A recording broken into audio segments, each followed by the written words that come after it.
الحمد للہ وکفا والصلاة والسلام علی عباده الذین اصطفى خصوصا علی افضلهم وخاتم النبیین محمد الامین وعلی آلہ وصحبہ اجمعین اما بعد فاعوذ باللہ من الشیطان الرجیم بسم اللہ الرحمن الرحیم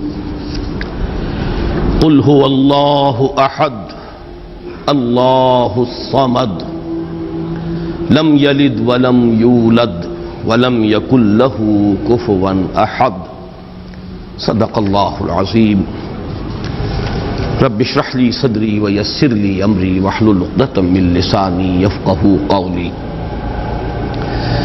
اللہم ربنا الہمنا رشدنا واعذنا من شرور انفسنا اللہم ارنا الحق حقا وارزقنا اتباعه وارنا الباطل باطلا وارزقنا اجتنابه اللہم ربنا آنس وحشتنا فی قبورنا وارحمنا بالقرآن العظیم اللہم اجعله لنا اماما ونورا وہدا ورحمہ اللہم ذکرنا منہ ما نسینا وعلمنا منہ ما جہلنا وارزقنا تلاوته آناء اللیل واطراف النہار واجعله لنا حجتا یا رب العالمین آمین۔ ہمارا آج کا درس بھی 3 ہفتوں کے بعد ہو رہا ہے، یعنی 2 ہفتے کے ناغے سے۔ البتہ اب ارادہ یہ ہے اللہ تعالیٰ پورا کرائے کہ بقیہ 2 صورتیں جو آج کے بعد رہ جائیں گی، آج ہم سورہ اخلاص پڑھ رہے ہیں، پھر معوذتین رہ جائیں گی، تو ارادہ پختہ یہ ہے کہ اب ناغہ نہ ہو، اور 1 نومبر کو جمعہ آ رہا ہے تو 2 نومبر کو ہم سورۃ الفلق اور پھر 9 نومبر کو سورۃ الناس کا مطالعہ کر کے یہ سلسلے وار درس قرآن جو اب اپنے اختتام کو پہنچ رہا ہے، تو اس موقع پر ایک خصوصی تقریب کا بھی انعقاد کریں، اس لیے کہ اب اس کے بعد پھر اثر نو شروع سے قرآن حکیم کے درس کے سلسلے کا مجھے آغاز کرنا ہے، اور ارادہ یہ کیا ہے کہ آئندہ یہ درس ہفتے میں 2 مرتبہ، ہفتہ اور اتوار 2 دن تسلسل کے ساتھ، تاکہ پروگرس ہو سکے، اس لیے کہ یہ جو آخری منزل ہے ہماری سورہ حجرات کے بعد سے، اس کے دروس تو ریکارڈ ہو گئے ہیں، آڈیو میں بھی ویڈیو میں بھی، لیکن اس سے پہلے کے دروس شاذ ہی کہیں ہمارے پاس ریکارڈ میں ہیں۔ اب جیسا جتنا بھی اللہ کو منظور ہوگا ابتدا سے، تو اس میں چاہتا ہوں کہ رفتار کچھ زیادہ ہو، تو ارادہ یہ کیا ہے کہ ہر ہفتے 2 درس ہوں تاکہ ہماری رفتار کچھ تیز ہو سکے۔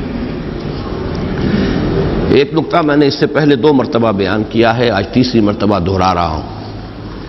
میں سوچ رہا تھا کہ کیوں میں اتنی تکرار کر رہا ہوں، تو ایک تو خیال یہ ہوتا ہے کہ ہر درس میں کوئی ہو سکتا ہے چند ہی لوگ ہوں لیکن نئے ہوتے ہیں، لیکن ایک یہ بھی کہ اگر کسی خیال کی طرف اللہ تعالیٰ نے ذہن کو منتقل کیا ہو اور یہ احساس ہو کہ اس سے پہلے شاید یہ بات کسی گوشے کی جانب سے سامنے نہیں آئی ہے، تو انسان کو فطری طور پر اس سے ایک طبعی لگاؤ ہو جاتا ہے، اور وہ نقطہ یہ ہے کہ قرآن حکیم کی جو آخری 10 آیات ہیں، یہ ایک مکمل قرآن ہے ان منیچر، ایک قرآن ان منیچر، ایک چھوٹا سا قرآن۔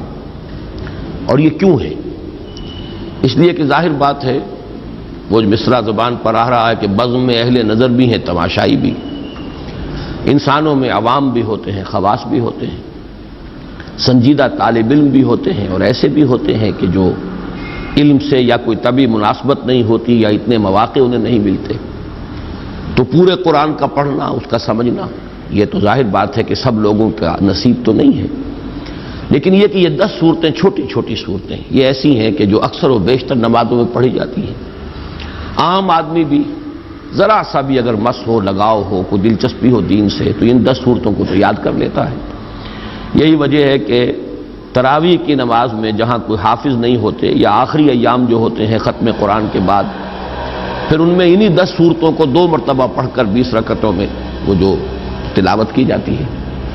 تو ان میں نے غور کیا تو نظر آیا کہ ایک تو دین کے جو تمام بنیادی تصورات ہیں وہ سب جمع ہو گئے، یہاں تک کہ جو بڑی اہم اصطلاحات ہیں، دین، دین کا بنیادی مفہوم کیا ہے، دین کا اصطلاحی مفہوم کیا ہے، دین کی نسبت اصلاً کس کی طرف ہے، مجازی نسبت کس کی طرف ہے، یہ سارے معاملات، رب کا مفہوم، ربوبیت کے تقاضے، یہ تمام عبادت جو گردان ہوئی ہے، قل یا ایھا الکافرون لا اعبد ما تعبدون ولا انتم عابدون ما اعبد ولا انا عابد ما عبدتم ولا انتم عابدون ما اعبد۔ اب آپ دیکھیے کہ وہ بنیادی اصطلاح ہے اور اس کو کس طریقے سے تکرار کے ساتھ سامنے لایا گیا ہے۔ صلاۃ، یہ بھی اس کے اندر، فویل للمصلین الذین هم عن صلاتهم ساہون، سورۃ الکوثر میں فصل لربک وانحر ان شانئک هو الابتر۔ تو واقعہ یہ ہے کہ اگر یہ 10 صورتیں بھی انسان نے پڑھ لی، اور ظاہر بات ہے سورہ فاتحہ تو ہر مسلمان جانتا ہی ہے، پڑھتا ہی ہے، ہر نماز کی رکعت میں پڑھتا ہے، لیکن یہ 10 صورتیں بھی اگر کوئی عام انسان سمجھ لے تو واقعہ یہ ہے کہ دین کے جو بنیادی تصورات ہیں اس کی گرفت میں آ جائیں گے، پھر ان کو یاد رکھنا آسان، ان کو دہراتے رہنا آسان۔ دوسرا اسی کا ذیلی نقطہ یہ ہے کہ اس میں ایک عجیب ترتیب مجھے محسوس ہوئی کہ پہلی 7 صورتوں کا تعلق در حقیقت سیرت النبی سے ہے، اور آخری 3 جن میں سے پہلی آج ہم پڑھ رہے ہیں، یہ دین کی بنیادی تعلیم جو ہے توحید۔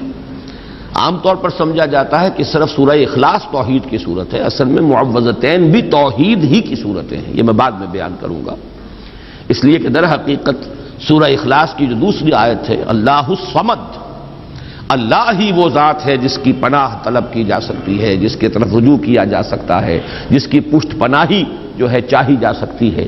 یہ پناہ میں آنا، پشت پناہی طلب کرنا، یہی تو معوذتین کا مضمون ہے۔ تو معوذتین در حقیقت دونوں جو ہے اس اللہ الصمد ہی کی شرح پر مشتمل ہے، اور یہ وہ توحید عملی ہے۔ بہرحال 3 صورتیں آخری جو ہیں وہ تو توحید کا نہایت عظیم خزانہ۔ پہلی 7 صورتوں میں ایک عجیب حسن ترتیب کے ساتھ سیرت کے مضامین ہیں۔ کسی بھی انسانی شخصیت کی سیرت لکھی جائے، اس کی لائف بایوگرافی لکھی جائے، پہلی بات یہ ہوگی کب ولادت ہوئی، کہاں ولادت ہوئی۔ سورۃ الفیل کیا ہے؟ عام الفیل میں ولادت ہوئی ہے، اور وہ اصحاب الفیل کون تھے جو خانہ کعبہ کو ڈھانے کے لیے ارادے سے آئے تھے، مکہ مکرمہ میں ہے، تو گویا کہ یہ حضور صلی اللہ علیہ وسلم کی ولادت کے ساتھ منسلک ہے سورۃ الفیل۔ پھر یہ کس قوم سے تھے، کس قبیلے سے تھے، کیا آپ کا خاندان کا حسب نسب کیا ہے۔ سورۃ القریش کیا ہے؟ قریش آپ کا قبیلہ ہے جس کے آپ ایک فرد ہیں، ان کا کیا مقام تھا، اللہ کے ان پر کیا احسانات تھے، کس طرح انہوں نے ان احسانات کی ناشکری کی ہے، یہ ہے سورۃ القریش کا مضمون۔ لإلاف قریش إلافهم رحلة الشتاء والصيف فليعبدوا رب هذا البيت الذي أطعمهم من جوع وآمنهم من خوف۔ پھر تیسری صورت، جس ماحول میں آپ پیدا کیے گئے، جہاں آپ کو اپنا عظیم فرض منصبی ادا کرنا تھا، اس کے کردار اور اخلاق کا عالم کیا تھا، یہ جو سورہ مبارکہ ہے۔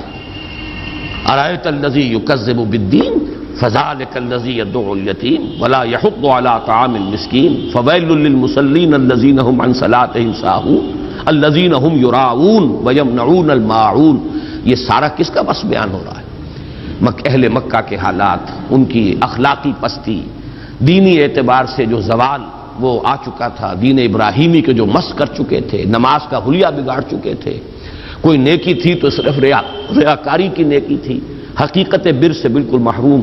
یہ وہ ماحول تھا جس میں کہ آپ کو یہ عظیم کام جو ہے سونپ کر بھیجا گیا، اصلاح کا اور انقلاب کا۔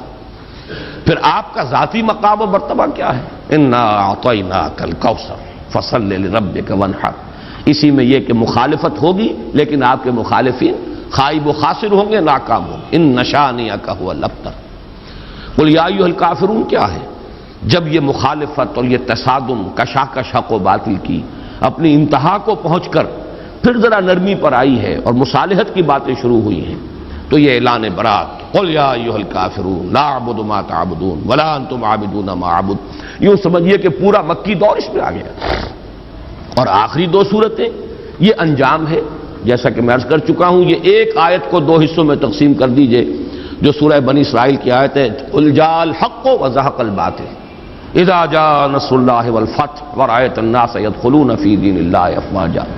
اس میں حضور صلی اللہ علیہ وسلم کی حیات طیبہ کے آخری دور کا نقشہ آ گیا، اور یہ کہ جو آپ کے سب سے کٹر دشمن تھے، سب سے زیادہ معاند ابو لہب اور اس کی بیوی، عورتوں میں سر فہرست جمیل، اور مردوں میں سب سے زیادہ یوں جس کے لیے میں نے وہ بڑے ثقیل الفاظ بھی آپ کو سنائے تھے، جو کہ یوں سمجھیے کہ نکما ترین انسان جو ہو سکتا ہے، پست ترین اخلاق کا اور سخت ترین مخالف اور قریب ترین عزیز، یہ سارے ترین جمع کیجئے تو وہ ایک شخص بنتا ہے ابو لہب، لیکن اس کے ہاتھ ٹوٹ گئے، وہ برباد ہو گیا، وہ تباہ ہو گیا۔ یہ در حقیقت ان چاروں کو جمع کیا جائے، یہ جو دونوں میں نے آپ کو صورتیں بیان کی ہیں، تو یہ ہے در حقیقت نبی اکرم صلی اللہ علیہ وسلم کے مشن کا وہ آخری وقت کہ آپ کا وہ مشن مکمل ہوا۔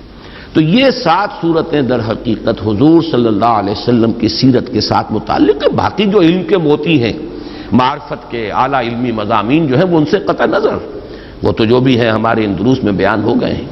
پھر آخری 3 صورتیں جو ہیں، یہ ہے در حقیقت دین کی اصل تعلیم، لب لباب، دین توحید ہے اسلام۔ توحید 4 آیات میں سورہ اخلاص کے، اور پھر توحید ہی کا ایک عکس ہے۔ اور یہ توحید کیا ہے؟ توحید فی التعوذ، تعوذ پناہ صرف ایک کی طلب کی جائے۔